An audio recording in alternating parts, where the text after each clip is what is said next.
Nga po ay sinabi po ni Edu na ipaparamdam ko sa'yo kung na gusto kita, di ba? Sinabi niyang kanon at ayun, sinabi din po niya na pasensya ka na kung wala daw siya sa mood or nalulungkot po siya. So, sa anong dahilan kung bakit nalulungkot itong si Edu?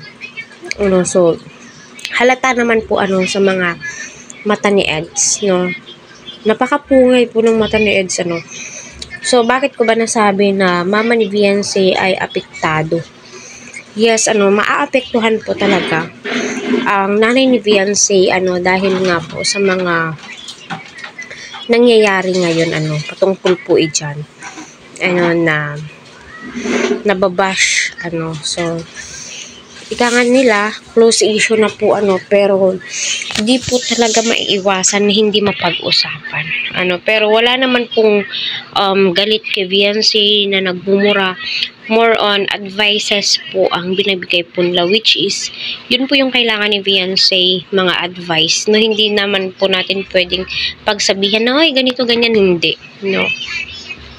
At ika nga po nila na Viancy, isipin mo si Edu, yung mga naitulong ni Edu sa iyo, huwag mong kalimutan. Yes, andun naman pa rin po yun, no, na hindi naman po nakakalimutan ni Viancy yung mga itinutulong sa kanya ni Eds. So, panoorin muna natin.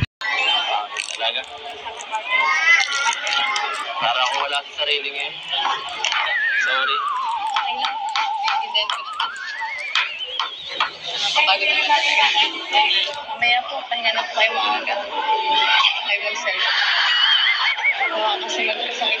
Ayun po, no, napapansin nyo ba na tila may nararamdaman nga po itong si Edu kakaiba sa kanyang katawan? Kasi halata po sa kanyang mukha, na tila'y pagod po siya. Parang may nararamdaman siya sa loob ng kanyang katawan, So, tama nga naman si Viancy, kailangan magpahinga kasi nga katawan po yung kapital, Hindi po pwedeng magkasakit sa panahon ngayon. Ayoko muna.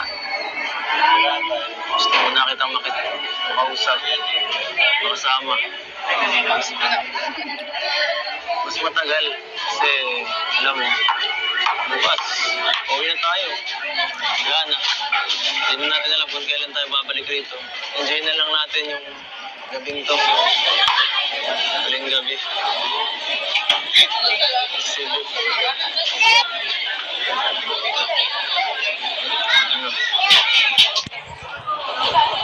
Saya ka? Bakit ka masaya? Kasi may mga bagong memories na nangyayari. Anong pinaka tumatak sa isip mo na ginawa natin dito? Or kung ano man?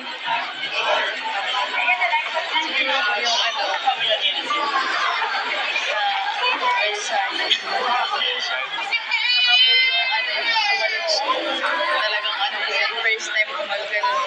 Pag naliligo po kami ng mga kaibigan ko, hindi man po ako nag-ganun. Yun lang talaga sa... Oo nga, mukha nga.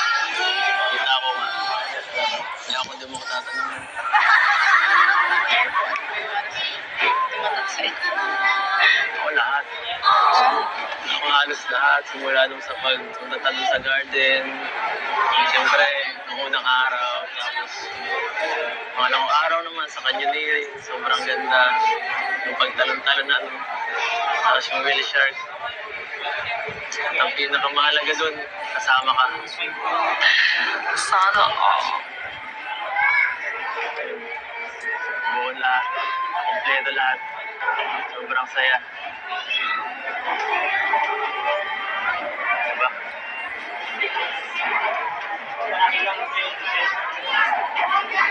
Okay ka lang?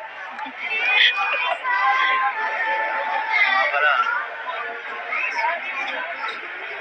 Alam mo yung dating sinabi ko na paparamdam ko sa'yo. Gusto kita. Sana Ayun.